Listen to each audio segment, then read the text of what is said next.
process is the process of linking amino acids using peptide bonds. This makes the polypeptide chain. In protein synthesis, there are two steps: transcription and translation. Transcription is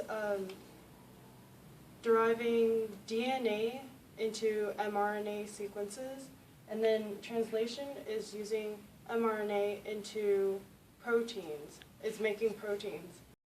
Of transcription factor is attached to the promoter region, which often includes the TATA box. Then the RNA polymerase lands on the promoter region and begins to unwind the DNA, thus beginning RNA synthesis.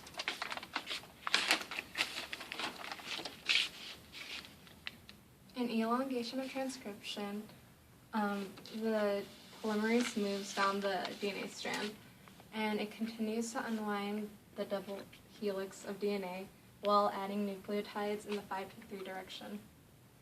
DNA bases pair with RNA nucleotides based on base pairing rules, and then RNA polymerase II then reads the sense DNA strand. Termination of transcription occurs when the RNA polymerase II reaches the termination sequence of the DNA, which is AAU-AAA. After this, it continues for about 30 bases before hopping off the sense strand completely. Processing, a guanine cap is added to the 5' while the poly A tail is added to the 3'.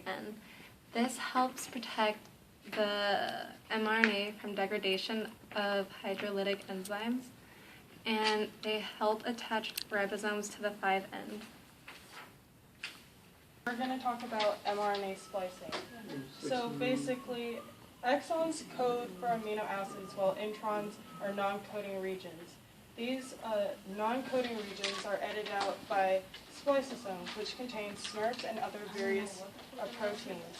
What these spliceosomes do is they edit out the introns so that the exons would then connect together to form the final product of mRNA. So the mRNA coding dictionary determines which codon codes for which particular amino acid.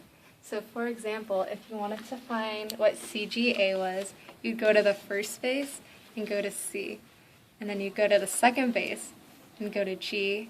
And then you have to go from C to G here. And then you go to the third base and it's A. So CGA is here. And it's ARG, which stands for arginine. So translation is the actual synthesis of a polypeptide. It occurs under the direction of mRNA and takes place on the ribosomes. Ribosomes are made up of rRNA, which is made by RNA polymerase in various proteins. This ribosome contains a large and a small subunit and contains 3 sites, the A, the P, and the E. The A carries the next amino acid, which then goes to the P site. The P site holds the growing polypeptide chain. And then the E site is where the tRNA discharges to find the next amino acid. tRNA consists of a strand of about 80 nucleotides. It includes a loop containing the anticodon and an attachment at the 3' end. The tRNA is made in the nucleus by RNA polymerase III. So amino acyl tRNA synthase is a special enzyme that connects the proper tRNA to its specific enzyme. There are 20 different forms of this special enzyme, one for each of the 20 different amino acids. Of translation, the mRNA strand attaches to the small ribosomal subunit. Then, an initiator tRNA structure brings the start codon methionine and its anticodon base UAC and pairs it with the start codon on the mRNA strand. Finally, a large ribosomal subunit attaches, completing the initiation complex. Elongation and translation consists of 3 steps. So basically, the A site is at first empty, and then the tRNA containing the next amino acid fills the A site. The tRNA anticodons has to match with the mRNA codons. And then between the P site, which contains the growing amino acid polypeptide chain, forms a polypeptide bond with the amino acid in the A site, thus ending elongation. During the translocation process, the tRNA moves to the A site, which contains the next amino acid, and then the P site contains the growing polypeptide chain. So basically, the tRNA moves to the A site, and then there's a polypeptide that forms between these two this polypeptide chain and this amino acid, which is added to this polypeptide chain. And then at that point, the tRNA has already moved to the P site. And then this process occurs very quick. So when the tRNA moves to the E site, it's already going off to find, it's already discharging to find another amino acid. And the tRNA, these three steps continue like really fast and ongoing.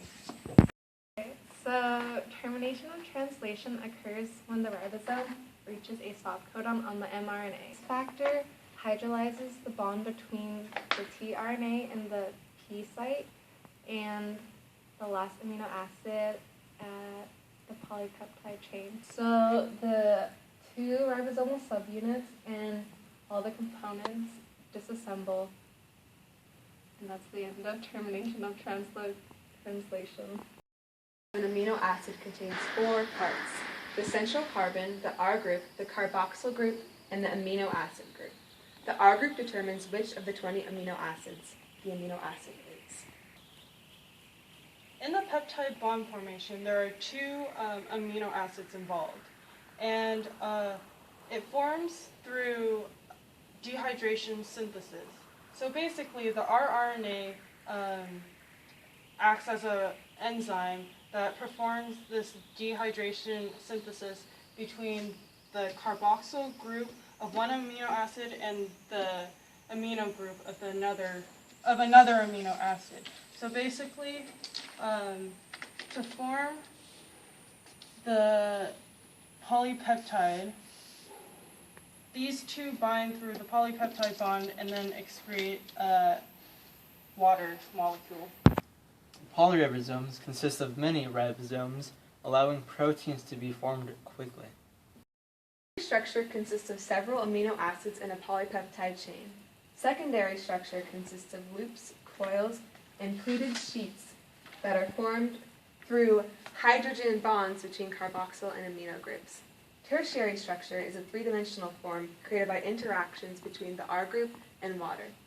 Quaternary structure is similar but consists of several smaller subunits. Translational modifications of protein.